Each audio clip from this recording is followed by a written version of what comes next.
Bismillahirrahmanirrahim. Assalamualaikum warahmatullahi wabarakatuh. Perkenalkan, saya Santoso dan rekan saya Heru Santosa akan memaparkan sedikit tentang rangkaian listrik.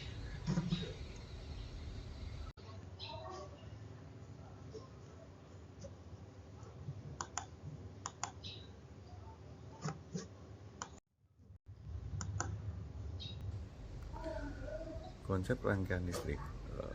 Untuk sejarahnya, perkembangan konsep rangkaian listrik dari zaman dahulu hingga saat ini pada awalnya hanya digunakan untuk keperluan penerangan sederhana seperti lampu atau minyak dan lilin.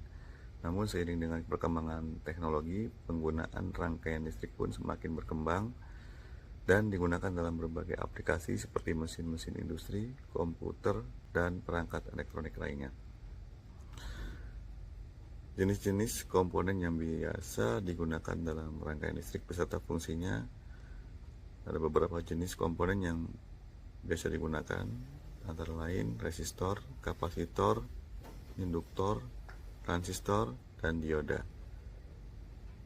Untuk resistor berfungsi untuk mengatur arus listrik dalam rangkaian. Kapasitor digunakan untuk menyimpan muatan listrik. Induktor berperan dalam menghasilkan medan magnet.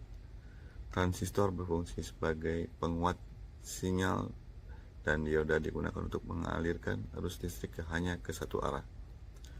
Semua komponen ini bekerja sama untuk menciptakan rangkaian listrik yang fungsional sesuai dengan kebutuhan penggunanya. Untuk pengertian arus listrik AC dan DC sangatlah penting untuk diketahui agar dapat menentukan jenis rangkaian listrik yang sesuai dengan kebutuhan perangkat elektronik. Arus AC atau alternating current atau arus bolak-balik umumnya digunakan untuk perangkat rumah tangga dan industri. Sedangkan arus listrik DC atau direct current atau arus searah biasa digunakan dalam perangkat elektronik seperti komputer dan smartphone. Tegangan listrik juga merupakan faktor penting yang perlu diperhatikan dalam merancang rangkaian listrik karena tegangan yang dapat memastikan perangkat elektronik berfungsi dengan baik dan aman. Selain itu, pemahaman tentang arus listrik AC dan DC juga dapat membantu dalam melakukan perawatan, perbaikan pada perangkat elektronik yang mengalami gangguan listrik. Daya listrik merupakan hasil dari perkalian antara tegangan listrik dengan arus listrik yang melewati suatu perangkat elektronik. Semakin besar daya listrik yang dibutuhkan oleh suatu perangkat, maka semakin besar pula tegangan dan arus yang diperlukan. Energi listrik memegang peranan sangat penting dalam kehidupan sehari-hari, mulai dari rumah tangga hingga industri besar. Oleh karena itu, pemahaman yang baik tentang tegangan listrik dan cara pengelolaannya sangat diperlukan. Tanpa tegangan listrik yang stabil dan aman, banyak perangkat elektronik yang bisa rusak atau bahkan menyebabkan kecelakaan yang fatal. Analisis rangkaian elektronik sangat penting juga untuk memastikan bahwa semua komponen dalam sistem listrik berfungsi dengan baik dan aman. Dengan melakukan analisis secara berkala, kita dapat mendeteksi potensi masalah sejak dini dan mencegah terjadinya kerusakan pada perangkat elektronik maupun bahaya bagi keselamatan pengguna. Prefix standar internasional seperti IEC atau International Electronical Commission atau IEEE atau Institute of Electrical and Electronics Engineers juga dapat membantu dalam memastikan bahwa perangkat elektronik yang digunakan telah memenuhi standar keamanan yang ditetapkan. Hal ini penting untuk memastikan bahwa setiap perangkat elektronik yang digunakan dalam sistem listrik telah melalui uji keamanan yang ketat dan diandalkan dalam penggunaannya. Selain itu, penggunaan peralatan pelindung seperti stop kontak yang dilengkapi dengan proteksi arus bocor juga dapat membantu dalam mengurangi risiko kecelakaan listrik.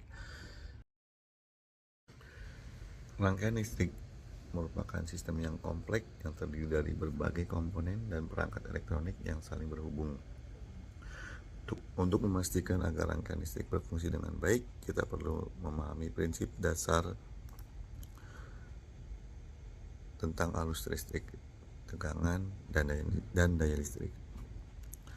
Rangkaian arus listrik harus tertutup agar terjadi putaran energi dan arus listrik dapat mengalir dengan lancar tanpa terganggu oleh faktor eksternal. Selain itu, penting juga untuk memperhatikan kapasitas daya yang dibutuhkan oleh setiap perangkat elektronik agar tidak terjadi overloading pada sistem listrik. Elemen kelistrikan adalah resistor, kapasitor, induktor, dan sumber listrik seperti baterai atau generator. Semua elemen ini bekerja sama dalam sebuah rangkaian untuk mengatur arus listrik dan menghasilkan energi yang dibutuhkan oleh perangkat elektronik. Elemen kelistrikan terdiri dari elemen aktif dan elemen pasif. Elemen aktif seperti sumber listrik berfungsi untuk menghasilkan energi listrik, sedangkan elemen pasif seperti resistor, kapasitor, dan induktor berfungsi untuk mengontrol aliran arus listrik dalam rangkaian. Elemen berdasarkan jumlah terminalnya. Elemen listrik dapat diklasifikasikan menjadi dua, yaitu elemen 2 terminal dan elemen 3 terminal. Elemen 2 terminal seperti resistor memiliki 2 terminal yang berfungsi sebagai titik awal dan akhir aliran arus listrik. Sedangkan elemen 3 terminal seperti transistor memiliki 3 terminal yang dapat mengatur arus listrik dengan berbagai konfigurasi yang berbeda. Contoh elemen 2 terminal adalah resistor, sementara contoh elemen 3 terminal adalah transistor. Kedua jenis elemen ini memiliki peran yang penting dalam menjaga keseimbangan arus listrik dalam sebuah rangkaian elektronik. Dengan adanya elemen aktif dan pasif yang bekerja sama, sistem listrik dapat bekerja secara optimal dan efisien tanpa mengalami gangguan yang berpotensi membahayakan penggunanya. Arus listrik adalah aliran muatan listrik yang melalui sebuah rangkaian elektronik dan merupakan salah satu komponen vital dalam menjaga kinerja sistem tersebut. Tanpa adanya arus listrik stabil dan teratur, berbagai perangkat elektronik tidak akan dapat berfungsi dengan baik. Arah arus listrik searah dengan arah pergerakan muatan positif atau berlawanan arah dengan arah pergerakan muatan negatif dari elektronnya. Berikut adalah contoh elemen 2 terminal. Gambar di sini adalah gambar transformator. Dan ini adalah gambar resistor. Dan ini gambar kapasitor. Dan ini adalah gambar induktor. Arus listrik adalah aliran muatan listrik yang melalui sebuah rangkaian elektronik dan merupakan salah satu komponen vital dalam menjaga kinerja sistem tersebut. Arus listrik searah dengan arah pergerakan muatan positif atau berlawanan arah dengan arah pergerakan muatan negatif atau elektronnya. Muatan positif atau atom yang kekurangan elektron atau proton lebih banyak daripada elektron. Untuk muatan negatif, atom yang kelebihan elektron dengan simbol Q sama dengan muatan konstan, dan Q kecil muatan tergantung waktu. Mengapa ada arus? 1. Karena ada muatan yang bergerak. 2. Karena ada kecepatan pada muatan. 3. Karena ada kecepatan yang dialami muatan. 4. Karena ada gaya dan juga medan listrik, ada beda potensial, beda muatan, dan juga ada permisahan muatan positif dengan muatan negatif, dan juga karena ada kerja yang memisahkan muatan. Berikut adalah gambaran jenis arus. Untuk arus arah atau DC, kita bisa lihat arus arah mengalir dengan nilai konstan, sedangkan arah arus bolak-balik nilainya berubah-ubah secara periodik. Baik, saya lanjutkan. Terima kasih Mas Sony. Saya akan menjelaskan untuk tegangan. Tegangan beda potensial atau voltage adalah kerja yang dilakukan untuk menggerakkan satu muatan atau sebesar atau kolom pada elemen atau komponen dari satu terminal atau kutub ke terminal atau kutub lainnya.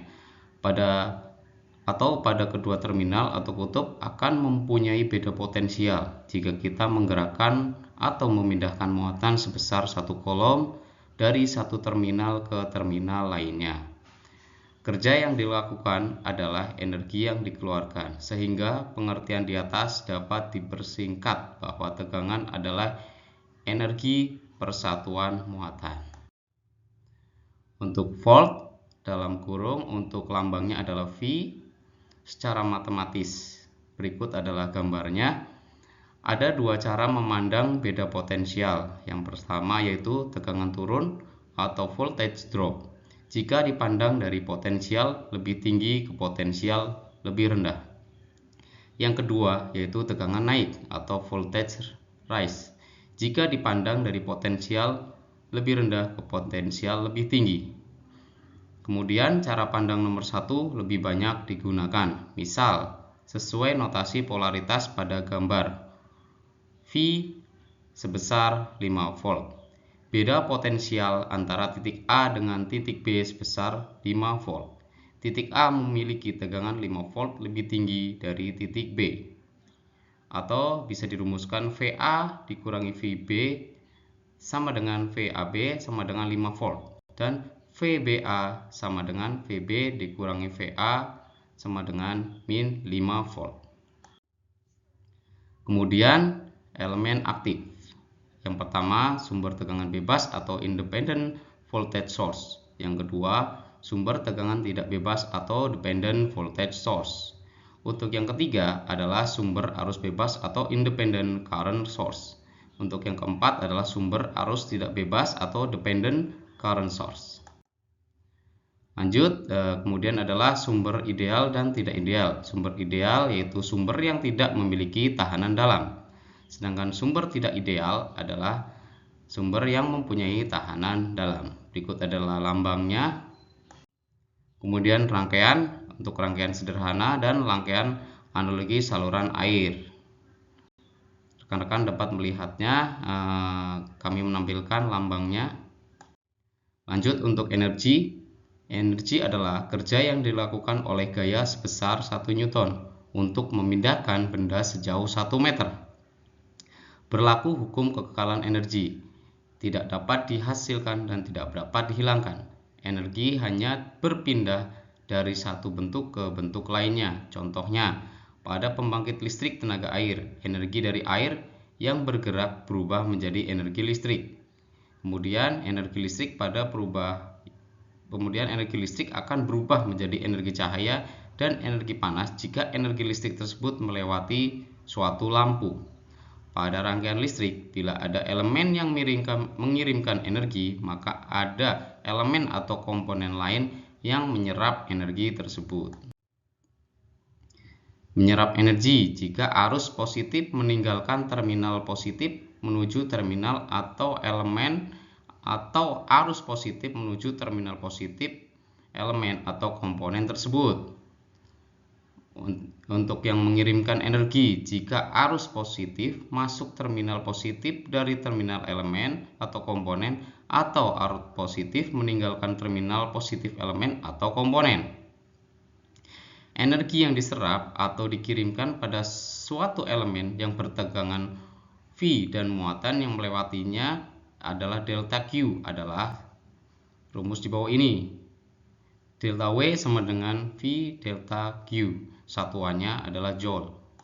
Kemudian adalah daya. Rata-rata kerja yang dilakukan. Satuannya adalah W atau watt. Secara matematis berikut ada rumusnya. Daya atau P sama dengan V kali I. Energi atau W sama dengan V kali I kali T. Daya positif yaitu daya yang menyerap energi dan daya negatif yaitu daya yang mengirim energi. Prefix dalam SI, Sistem Satuan Internasional, untuk menyatakan bilangan yang lebih besar atau lebih kecil dari satu satuan dasar dipergunakan notasi desimal atau standar desimal prefix yang dinyatakan pangkat dari 10. Untuk SI unitnya berikut: quantity quantity simbol, unit, dan unit simbolnya. Kemudian daftar pustakanya, kami melampirkan ada 3 daftar pustakanya untuk menyusun presentasi ini. Terima kasih pemaparan presentasi dari kami. Semoga bermanfaat dan wassalamualaikum warahmatullahi wabarakatuh.